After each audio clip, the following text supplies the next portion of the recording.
Hey everybody, this is Rob Cagnetta from Sutherland Wells, here to talk to you today about stain, one of my favorite parts of Sutherland Wells. We start with raw pigment. These pigments are made and sent to us from Brooklyn, New York.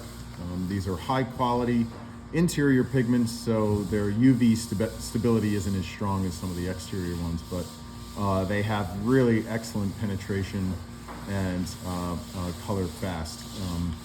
So what we do is we mix it though with our medium polymerized tung oil and end up making our stains. So when we talk about our new formula, it's a matter of us using our concentrated pigments and mixing it with our interior polymerized tung oil, and that's how we make our stain. And are our stains good for exterior applications? They are not. They are not. A lot of the stains, a lot of the base colors are not UV safe, so they will break down with sunlight over time. It doesn't really happen as much on the interior. Certainly you can get fading and things on some stained surfaces that have a lot of sun, but mostly it's talking about sort of exterior sides of houses, decks, doors, things like that. It just won't hold up. So you don't want to use our stain on an exterior project? Don't want to use it on the exterior of the house. At least not yet. Not yet. Okay. We're getting there. Okay. So what are you going to show us today? So I wanted to talk a little bit about sort of the science of staining, which is basically a lot of trial and error. You'll see here that we've got, this is a project we're working on from Newport, Rhode Island. And Heritage Restoration is working on this project. Heritage Restoration is working on it, and Sutherland is making the colors to match. So what we have here originally is a white oak piece of wood, and then it was colored with, or it was finished with a varnish, and subsequent coats changed, and they started adding some red into the finish and so forth. So you're seeing with this very yellowing of the varnish itself, and then maybe some pigment added in, and then also with this you're talking about the yellowing plus some more pigment. So the hard thing with something like this color is getting the yellows, and this color is more of just the brown tones. So with these two colors we ended up making custom mixes which start with our base colors, which then make all of our stains.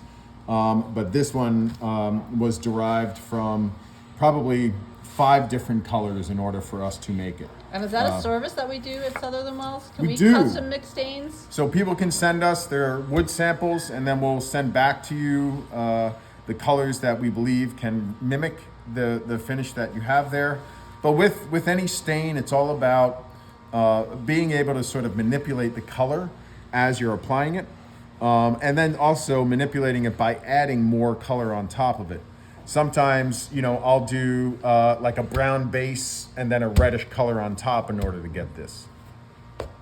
So there's always a little bit of play when it comes to sort of matching colors, especially since grains can change over time.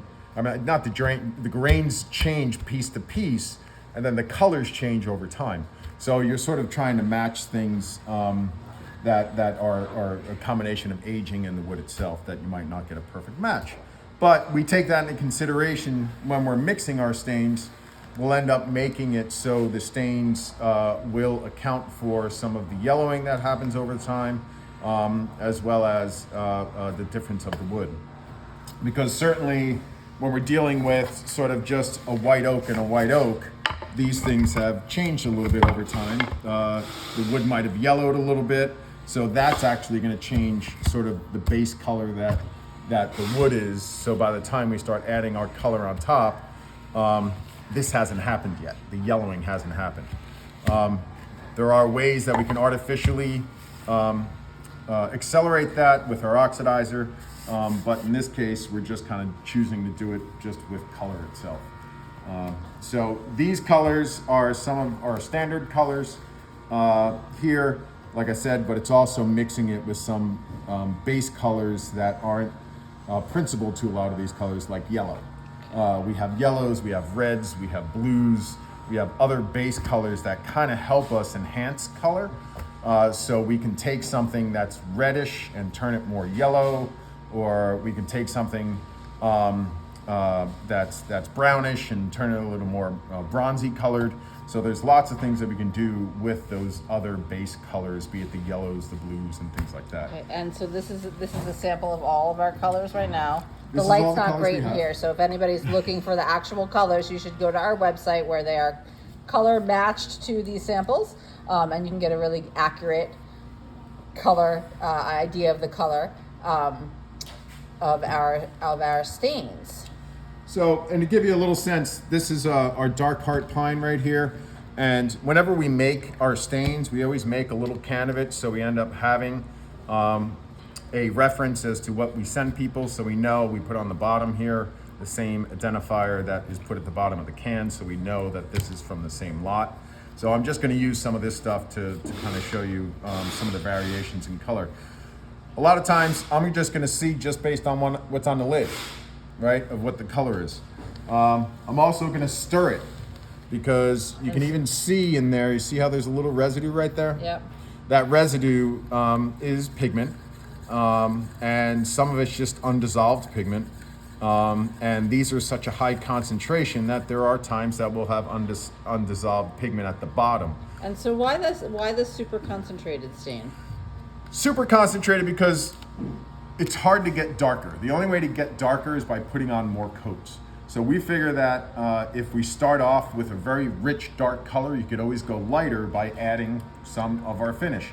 You can add our original polymerized tung oil, you can add our hard sealer, you can add our Murdochs, you can add any of our finishes, pretty much any of our finishes with our stains.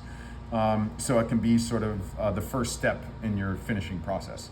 Is putting a layer of one of our products down. But yeah, so this can count, like when you're putting on a stain, could essentially count as a sealer coat. So you don't have to do an extra sealer coat. But so how can we recommend putting a sealer coat down before putting the stain on? And we'll see that. So this is our dark heart pine. Okay. And you can see this piece is half sealed. This is a piece of poplar right here. Okay, so the top is sealed and the bottom Top is is not. sealed and the bottom is not. And you can just kind of see that that line doesn't really disappear. Yep. Well, this one is disappearing pretty well. But So you what's can kind happening? of see that line right Yeah. there that still exists. Yep. And the penetration is a little more. You can almost see in this, there's like skips. You see like just those spots of color Yep. are in this, and the spots of color don't exist so much in this. That's because I sealed it first. So there are some woods that you really want to seal first. This is a poplar. You might want to seal that first. This is a pine. And pine really sometimes just goes nasty on you in terms of how it stains up. So for pine, you would definitely recommend putting the sealer I would coat definitely seal first with Yep. a pine because you see, and I don't know if you can really see it in the video, It's hard. but this is very splotchy, this half right here. And then this right here is more uniform. And the concentration's the same. It's just that this is a little bit resistant into absorbing unevenly, while this is more uneven because it's not Yeah. sealed And first. so you could use any of our sealers to seal before you put. Any of our sealers. Yeah. And you do want to seal it and then let it dry. You Seal don't it. want to seal it and then put finish right Yeah. on top. And so what are you using to apply the finish? Well, because I'm doing a small area, I'm just using a rag, and this is a shop towel.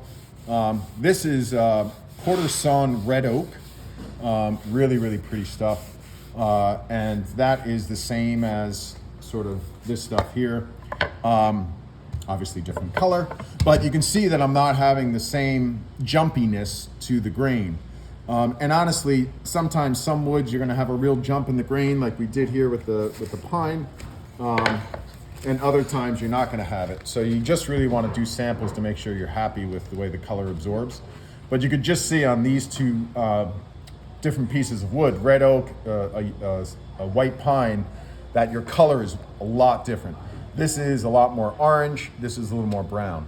So when we're mixing or suggesting colors to people, we really want to know what your base wood is because that's going to make a difference.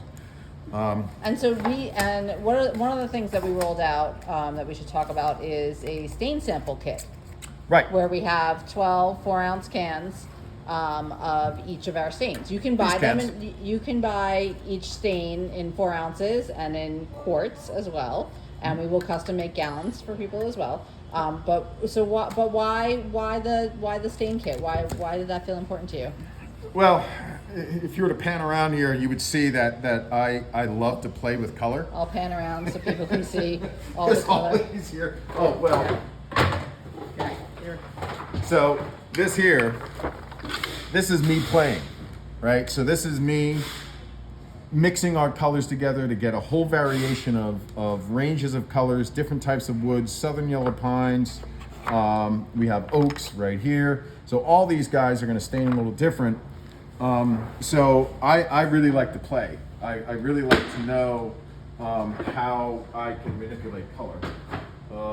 So the stain kit offers people the ability to manipulate color by mixing our stains together. Okay, and so you don't can have make to your commit. own custom. You can Right, make your and own custom. you don't have to stain. commit to pints. Right. You're just committing to a much smaller container. And since it's made with our interior polymerized tung oil, it doesn't go bad. It only goes bad by drying out, right? So this can in particular is from April. You know, it's starting to dry a little bit around the edge there and so forth. So, and people can take any one of our finishes and mix some of the stain in to create a lighter color, yes? A lighter color Yeah. or different colors. I mean, I mix the, I might mix the light hard pine with mahogany to give me a little bit redder, or I might mix it with the ebony. And sometimes you don't know the effect of the color until you actually experiment with them. And so we've had people say that they've had issue with the stain kind of peeling off after they put it on, and what's with that? Like why would that happen? Peeling Or off bubbling after they off? put it on. Yeah. Yeah, It's so not sticking so let's talk properly. about that. So when you're coating, what I like to do is to first of all make sure that you're using a good brush. These are the brushes that we sell. I like this brush because it has the ability to hold a lot of product in there. If you compare it to a chip brush, you know, you're talking about a lot less bristles. So by the time you start wiping it on something, you're going to be left with all these little lines, right? Something like this brush is going to leave a different type of line. So let me show you. So I have here, this is our stain. And you're not This going to is- seal it first because we don't have. Because I don't have to, the because time. this is a quarter-sawn white oak or a Okay. rift-sawn white oak. Okay. It's and it's And a what pretty woods- close grain, so I don't have to so worry about open grain woods you would want to. It depends on the wood. So certain Okay. woods are going to be more splotchy than others. You Okay. really just have to test it out Okay. to know which one is going to Yep. be splotchy or not. It's sometimes southern yellow pines go on fine. Sometimes it looks like that it's spit all over it and it looks awful. Okay. So this is the color that I'm using, and it's going to create sort of this here. Okay. So I'm going to make sure that, again, I stir it. There's no debris in there. It actually looks real nice. And then what I like to do is to dip it in maybe 1/8 of an inch or so. Sometimes I wipe it, but you can see that it's not dripping off. It's holds the finish real nice. So if you kind of see putting it on, see like bubbles and things like that. It's kind of hard to see on Yeah. that. Yeah. So And the light is weird in here, so we apologize for the glare. but what happens is when you first apply it, it can bubble up. It can look real spotty. Because all I'm trying to do at this point is just to make sure I'm getting in color on everything. I don't want to put a ton on, and actually I filled my brush up a little too much because you can still see a little bit on there. But then I'm just going to let it sit. I don't want to mess with this for about 10 minutes. I want to make sure I'm getting good penetration. And I want to make sure it's even penetration. So I just want to let it sit. Now, you can do a couple different things. You can wipe it, right? And wiping it is going to give me, a much lighter color, right? If I wipe it like that. But then you're not really going to be left with any finish on the top. Or I can sort of just do this and brush it out nice and thin. So I'm And that leaving a would little bit of color on top. And that would avoid that peeling situation or the bubbling up that people have mentioned. I could still kind of see some stuff on here, so I didn't let it sit long enough. Right. The real key, and it's the same as when applying our original tung oil, you do want to let it sit for about 15 minutes so the solvent evaporates and you're left with our finish underneath. Our directions say apply it, let it sit for 20 minutes, and then wipe it off is what our directions say. That's for the wiping method. But you can also do the brush method, which is sort of letting it sit on there, like I said, let the evaporating sort of happen, and then you're sort of brushing it out. And so would you now put a finish on top of that? You still need finish. This Why? is not protected. This is just pigment and its absorption into the wood. So we're not really building a finish yet. But it has our polymerized tung oil in it. It's only one coat. You can only do a finish. You need 3 to 4 coats or 3 to 5 coats in order to create a good protective build. Gotcha. One coat's going to give you the color, but it's not really going to give you the long-term performance that you're looking for. And if you had put like a sealer coat down prior to the stain, does that count as one of your protective coats? Absolutely. That counts as a coat. Okay. Everyone counts as a coat. Okay. So the stain also counts as a coat. Yeah, so when I'm talking 5 coats for the finish I want to put on here, and we're going to end up putting the U500 Murdoch's matte on this finish right here, or on this piece. But every stain coat is counted as a coat. So I'm going to put 2 coats of color on here in order to get this richness that I need out of this. On this one. Yep. And then I'm going to put 3 coats of finish on there, so I'm going to have 5 finish.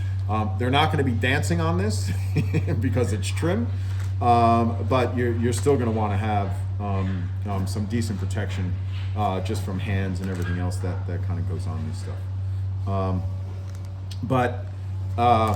So still a little wet. I still have a little finish on here, but and do you want to leave the finish on there, or like do you want? Well, depends on what you're going for. It depends with how much. Like I need to build the color as quickly as possible, so I want to leave finish on the top. A lot of times you don't want to do that because it's very risky. You're going to end up. You can see there's a lot of particulate in here. This is a little bit of the residual or just the pigment. So that's what my final brush is going to do. So sometimes I'll just wipe off whatever's in this brush onto, a rag or something. So now I have a dry brush, right? So that's a pretty dry brush. So then I can take this and spread this out until it's really thin, until there's almost nothing on there except this thin film of finish. So I keep taking more and more off. I can even sort of wipe it like this, take a little off, and then spread this out. And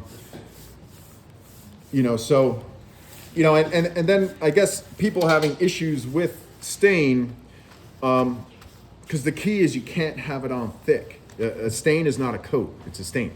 It's a penetration. And again, sometimes I can have a little bit more stain left on the top to create a little bit more color. So like this, again, I'm not changing it much. You almost can't really see how much I'm changing. You can see it a little bit. So, and if you wanted it like a darker or more saturated color, you put a second coat on. Okay. 2 coats. And this right here is 2 coats. So this and this are essentially the same. But that one's yellower. Penetrated a little different. Actually, you know what? This is white oak. This is red oak. So they did react a little bit differently. Yeah. Right? Okay. So anyway, it's something that, stain, it's not about a build coat on stain.